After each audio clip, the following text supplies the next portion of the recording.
Assalamualaikum warahmatullahi wabarakatuh. Kembali lagi dengan saya Muhammad Samsudin. Di kesempatan kali ini saya akan menceritakan sebuah cerita yang berjudul Kisah Kuli Bangunan yang hampir menjadi tumbal pesugihan pemilik swalayan. Sebelum masuk ke ceritanya, jangan lupa subscribe dulu ke channel ini dan aktifkan loncengnya agar kalian tidak ketinggalan video-video terbaru dari channel Muhammad Samsudin. Oke, langsung ke ceritanya. Mardi yang sehari-harinya bekerja sebagai kuli bangunan tak pernah sanggup membeli penuh satu bungkus rokok untuk memberi makanan dirinya dan keluarganya. Uang yang ia dapat amat pas-pasan. Namun siang itu ia ditimpa rezeki karena bosnya sedang berulang tahun. Mardi mendapat bonus tambahan untuk pekerjaannya hari itu. Jadilah ia bisa membeli sebungkus rokok, suatu pencapaian yang amat jarang di hidup Mardi, bahkan dalam kurung waktu berbulan-bulan sekalipun. Maka siang itu dengan hati berbunga-bunga, Mardi menuju sebuah swalayan untuk membeli sebungkus rokok. "Mbak, ini sebungkus berapa?" tanya Mardi kepada kasir. 16.000 Pak, jawab kasir. Cocok dengan harga tersebut, Mardi langsung membayarnya.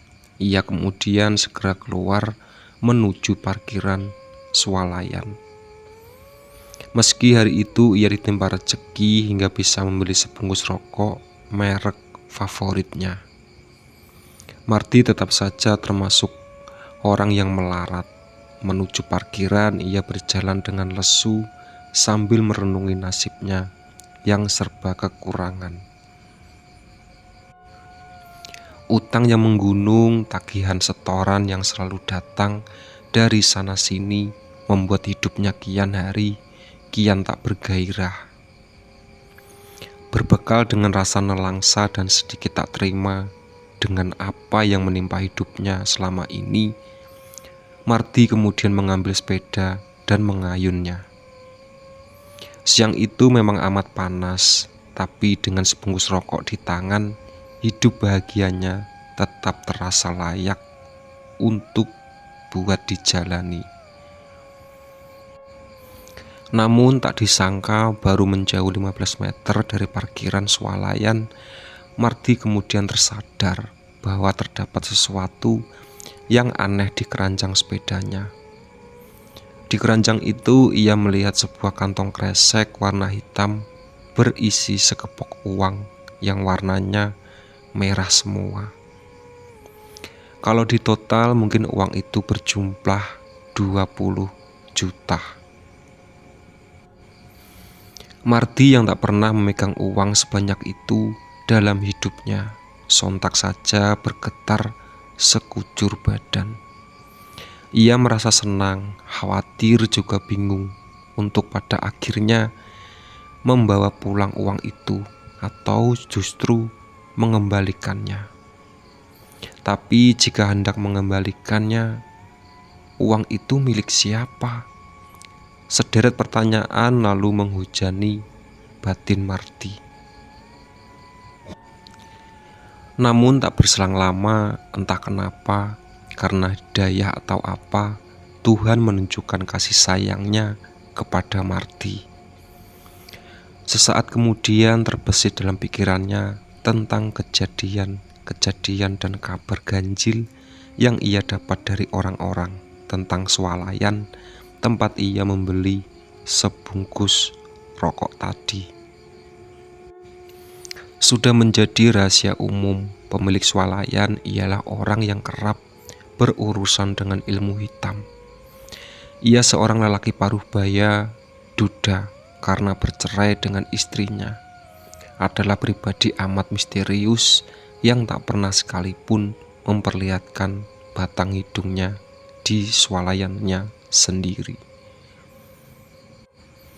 Di depan swalayan itu memang sering terjadi kecelakaan. Saking seringnya, jalan di depan tempat swalayan itu berdiri kelap dijuluki sebagai jalur maut.